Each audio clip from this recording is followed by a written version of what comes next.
In closing, you've heard a lot of compelling remarks here regarding the events as of late.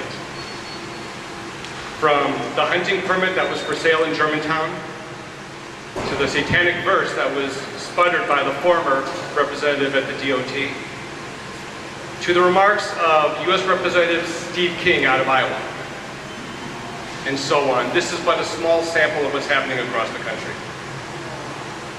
So I'm going to bring us all back. The issue of the passage of comprehensive immigration reform. I would like to remind everybody that we have met, we have agreed, and we've fulfilled every requirement that the federal legislators demanded before they could pass this legislation. They talked about border security, yet I continue to hear there's no border security in Senate Bill 744. In spite of the 42,000 Border Patrol agents it funds, that's over 21 agents for every mile of the U.S.-Mexican border. In spite of the funding and requirement for 700 miles, additional miles of fencing along the border. That alone constitutes 36% of the entire U.S. and Mexican border. In spite of the countless billions that they're requiring to be spent on militarized equipment, such as unmanned aerial vehicles, or we know them as drones, additional helicopters, planes, video and seismic sensors, and more. How dare they say there's no border security in that bill? To the economics, when they used to say our country, our taxpayers can't afford comprehensive immigration reform. And here we see in June, the Congressional Budget Office, a nonpartisan entity of the federal government, came out with their findings. The Senate bill, if passed today, would save the American taxpayer $172 billion in the first 10 years.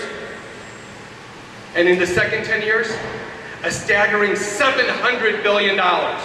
Nearly $1 trillion in savings if we were to enact that legislation. Yet they go on the TV today and they say it's going to cost us too much money.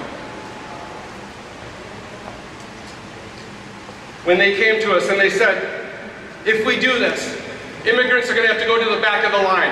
They're going to have to pay a fine. They're going to have to admit that they did something wrong. They're going to have to learn English.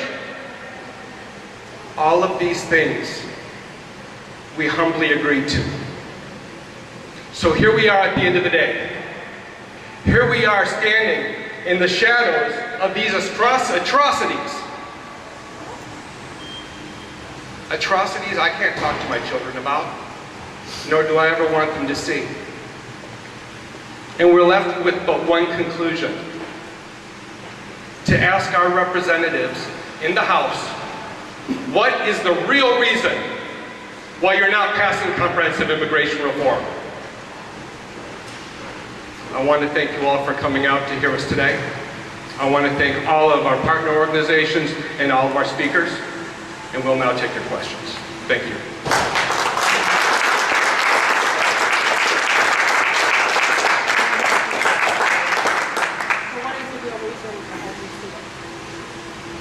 I will do that for our viewers to decide, but once again, I would point to the illustrations we see here.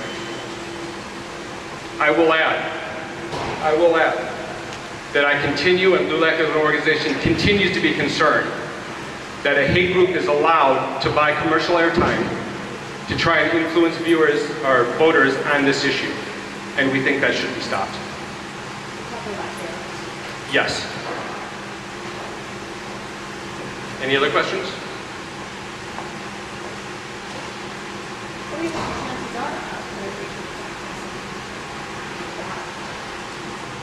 I know it is still going to be a struggle to get it done. I do want to acknowledge the extenuating or extra efforts being made by Wisconsin U.S. Representative Paul Ryan and trying to collect additional support on his side of the House for this. We are very encouraged by his position and the statements he's made, and we'll continue to support his efforts as well as those for all those in favor of immigration reform. A lot of lawmakers that are in the re-election fought for next year. Why would it make sense? The question is, with the elections coming up next year, why does it make sense to get this done? And I would answer, because the American people are tired of hearing this issue and over again.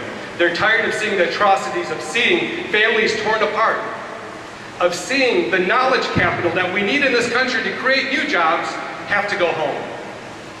So I think it's time, and I think the American people agree, that we finally resolve this issue once and for all. And Eric, would you like to add any additional comments to that? I would simply say it should pass because it's the right thing to do. There are too many individuals, there are too many employers who are caught in a state of limbo right now. And it's unfair to the workers, it's unfair to the employers, it's unfair to everyone.